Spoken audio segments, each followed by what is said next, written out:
The truth is, Labour just don't have it in their DNA to be tough on crime. They've let 60,000 criminals out of jail early. They're abolishing short-term sentences, so almost all shoplifters and the majority of knife criminals will no longer be sent to prison. That was Nick Timothy in the Commons today, laying out exactly what this Labour government has quietly been doing to the criminal justice system, and it gets worse. A word cloud was published by the pollsters at More in Common. The public was asked for the Prime Minister's greatest achievement. Emblazoned across the page in huge capital letters was the sad word, nothing. And when Lammy gets up to respond, you'll see exactly the moment he decides not to answer a single one of those questions. Well, Mr. Speaker, the Tories have a mixed record when it comes to youth justice and keeping young people out of criminality. We should remember their cuts to local authority spending saw a huge fall in council services for young people. That's his answer. Not a single one of Nick Timothy's 6 specific questions addressed. Watch how it unfolds. Before we roll the full exchange, if this is the kind of accountability journalism the mainstream won't show you, share this video right now. That's what grows this channel. Hit like, subscribe if you're new. And now let's go back to where it started. Timothy. Thank you, Mr. Speaker. We are, it's obvious now, in the legacy hunting stage of this government. Less a range of exhausted volcanoes, more a row of trampled molehills. Ministers are desperate to be remembered for something. This morning, a word cloud was published by the pollsters at More in Common. The public was asked for the Prime Minister's greatest achievement. Emblazoned across the page in huge capital letters was the sad word, nothing. But today's announcement is a fitting tribute to the Justice Secretary and his predecessor. So desperate are they to find the causes of crime, they sometimes forget that their job is to prevent and punish crime itself. The truth is, Labour just don't have it in their DNA to be tough on crime. They've let 60,000 criminals out of jail early.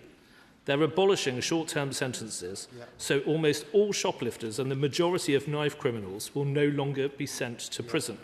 And they're pretending they're doing these things because they have to. But they're doing them because they want to. The Prisons Minister says only a third of prisoners should be locked up. The Sentencing Minister says a pretty big chunk of the overall population shouldn't be in prison. And today's announcement is more of the same, so I have some specific questions for the Right Honourable Gentleman. He wants to increase the age of criminal responsibility to reflect, quotes, a modern understanding of childhood, vulnerability and development. From smoking bans to voting rights, this government has a confused view of childhood. So what should be the age of criminal responsibility? With the wave of sexual and violent crime committed by illegal immigrants, many of whom pretend to be children, can he guarantee that these people will not escape justice a second time by faking their real age to the police? The government says it will review the function and purpose of criminal courts for child defendants.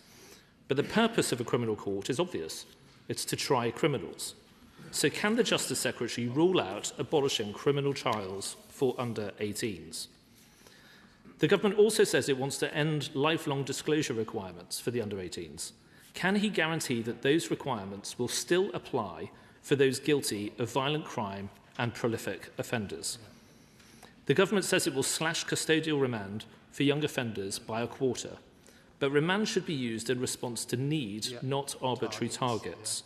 So what is his alternative? Will he just send criminals home? And will he stick to this target regardless of the level of violent crime and repeat offending? The government wants more parenting orders, but this morning the Justice Secretary said they're not used much at the moment because all judges can do to enforce them is issue a fine. He was unclear on this question, so will ministers who don't comply face jail? The figures, you were asked, the Right Honourable Gentleman was asked on the radio this morning whether parents who do not comply will face custodial sentences themselves, and he fudged that question, so I'm asking him to answer it now. The figures show young repeat offenders often start with theft and move on to drug offences and violence. Yet the government's big idea is to stop punishing swathes of crimes committed by under 18s. The gangs who swarm shops to steal goods in places like Oxford Street, Ilford and Clapham don't need to be put on a course. They need clear punishment, and that can include prison.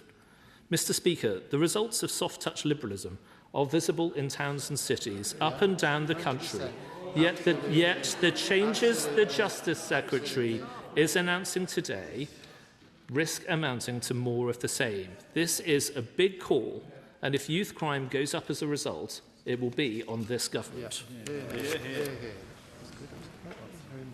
Well, Mr. Speaker, the Tories have a mixed record when it comes to youth justice and keeping young people out of criminality. We should remember their cuts to local authority spending saw a huge fall in council services for young people, about 70% in real terms. £1 billion was lost whilst they were in power. This led to the closure of many youth clubs, a reduction to outreach work, which was vital to keeping those young people on the right track. Youth workers completely undermined. All that early intervention work stopped. An entire generation sacrificed at the altar of austerity.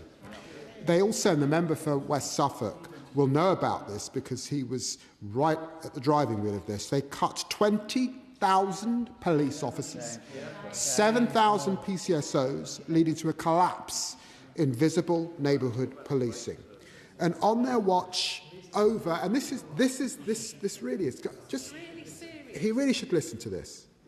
On their watch, over 1,000 Sure Start centres closed. Early intervention demolished on their watch. But I said it was a mixed record because there was a fall in the number of first-time entrants into the youth justice system. It peaked at around 110,000 back in 2007, but it had fallen to just 7,500 whilst they were in office in 2023. When they entered government, there were around 2,000 children in youth custody. By the end of their tenure, it had fallen to just over 1,000. These were great achievements. It's interesting that the honourable gentleman doesn't want to celebrate those achievements that begun under David Cameron and Michael Gove. He asks about the age of criminal responsibility. He will know the Bar Council is consulting on this issue, and I look forward to receiving the conclusions of their work. He's asked about foreign national offenders. We're absolutely clear in this consultation that we will look at those 16 and 17-year-olds that arrive in our country from somewhere else, commit a violent crime. I'm afraid they'll be deported. We're really clear about that, and we've driven up deportation in our country. He asks about whether we are abolishing the youth court, whether we are abolishing the criminal standard. Of course we're not. But we are consulting on youth intervention courts because just as we've seen in the family area in our FDAC courts, problem-solving approaches, gripping the young person, gripping their parents, gripping those that work with them, looking at the addiction issues that sit there, looking at mental health, giving them support, holding the multidisciplinary teams to account can really make a difference, and we stand by that. He asks about young people on remand. We want to recruit the new generation of specialist foster carers. Much better to have a responsible, loving adult. We used to have them. They abolished them. We want to bring them back and grow them so we can support these young people. A range of things that we can do in this white paper. And I encourage him to read it in detail because a lot of his predecessors would agree with it. It's a good work and we need to get on with it. Shows like committee. 6 direct questions, 0 direct answers.